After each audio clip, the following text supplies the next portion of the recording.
Welcome back to the Jonestead. I'm Mary. Today is Monday, September 8th, 2025.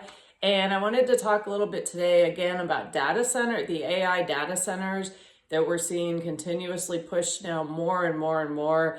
I know in Virginia, our governor is a huge advocate for the data centers, but I think we all have a lot of questions about them, and we have legitimate concerns about their power sources and the water usage and how it's supposed to, and how much we're going to end up paying for it.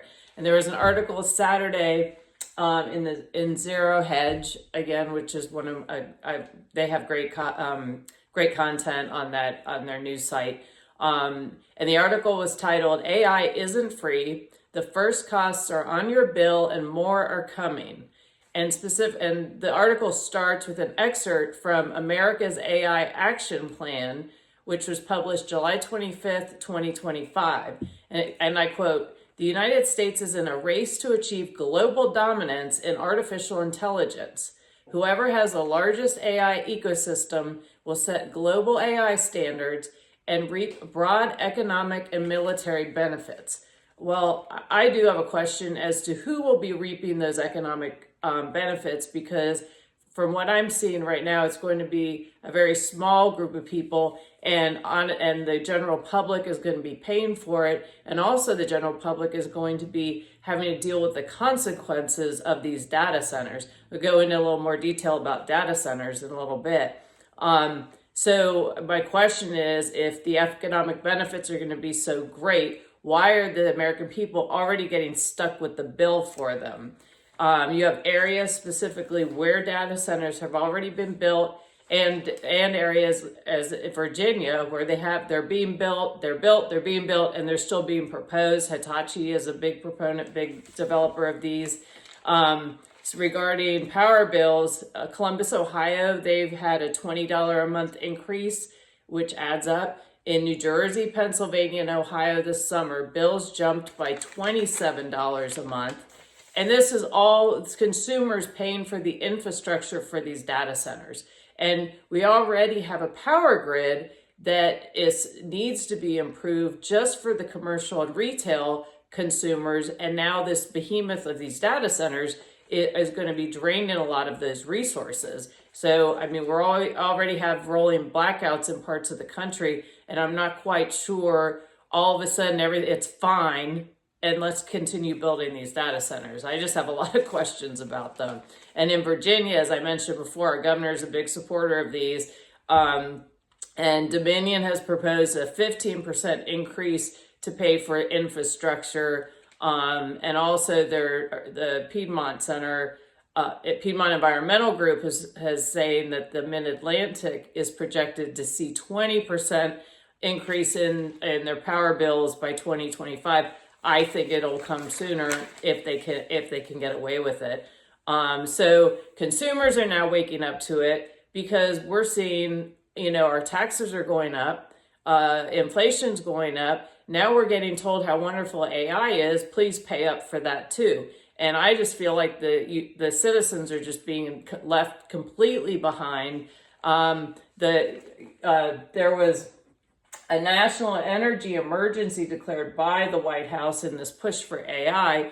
And if there is an emergency, the people who are advocating and funding these data centers and AI, they need to be doing a better job of explaining to the public what it is, because these impact everybody. And also, I'm not the only one that has questions.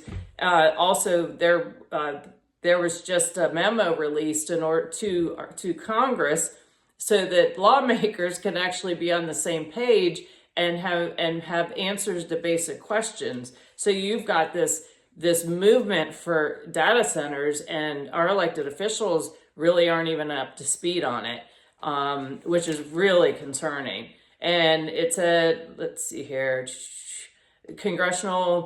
August 26th, Congressional Research Services released a frequently asked questions memo.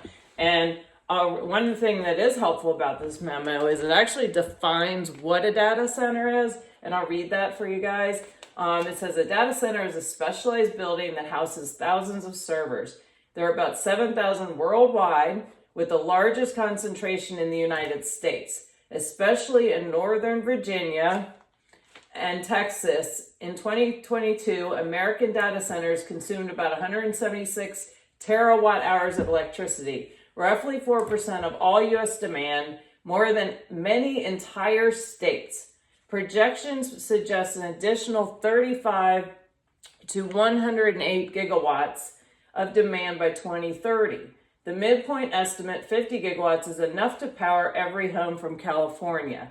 The very fact that it goes on to say, the very fact that such a memo was necessary highlights a structural reality. The pace of technological build-out is outstripping the pace of legislative comprehension. If institutions themselves are still catching up, it underscores how important it is for citizens to get informed now before the costs even mount higher. And so also these data centers they're the size of football fields, and they use a staggering amount of electricity and water in order to keep them cool. And this impact there have already been impacts to residential homeowners. In fact, specifically in Newton County, Georgia, where there was a big data center built, the homeowners' wells are running dry.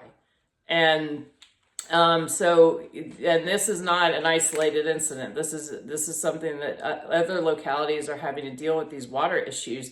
And the localities that approved these data centers they should be addressing that up front. This should definitely not be something that they're trying to figure out after the fact. And in Virginia particularly, I'm trying to wonder, and throughout the country, all we've heard about for years is water conservation. In the locality I'm in, our water supply is from aquifers. If those aquifers run dry, there aren't any other resources other than to try and pipe in from other water sources. And so it's a whole groundwater system. And I mean, even throughout Virginia, but in our locality, they talk so much about water conservation. You can't wash your car. You can only wash your car on Saturday from 7 to 8 a.m. And you can't water your lawn except for, Tuesday and Thursday from 4:44 to 4:45. And I mean, very strict. People can get fines if they use watered their lawn on the wrong day. So what I'm trying to understand is how all of that is fixed. That's all, nothing to consider there. We don't need to worry about our water supply. Let's keep on this going forward with these AI data centers that they haven't articulated really what they're going to do and whether or not there's the benefit outweighs some of the concerns that people have. And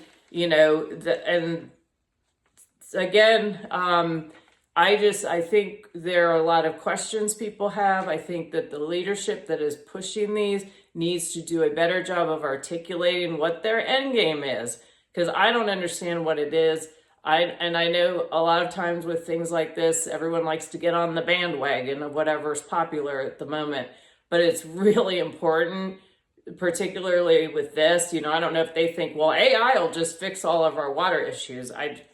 Wouldn't surprise me if that's what they're thinking. So I'll wrap this up with this. This is a final part of the article that I thought was very telling and kind of helped me, because I'm thinking I can't be the only person that has these concerns and that's wondering about this.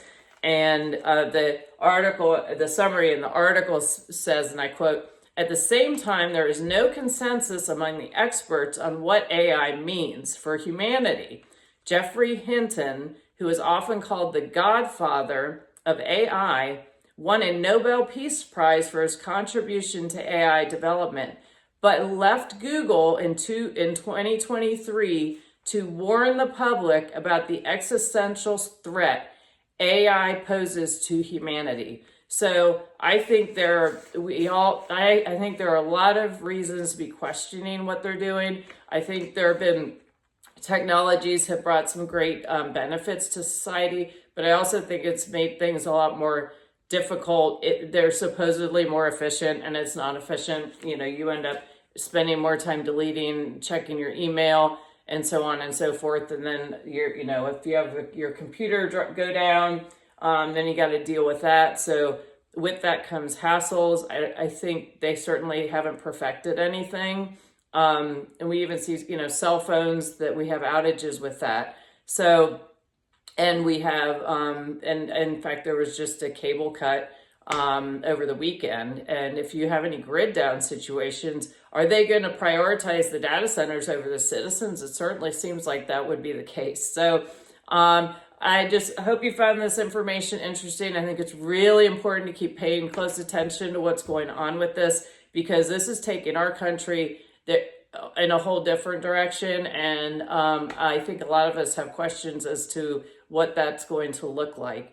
And how does that support our country, support the citizens, support the Constitution, and make us a better place, and really supporting the citizens again. So hope you found it helpful. Have a great day, and I look forward to talking to y'all again soon.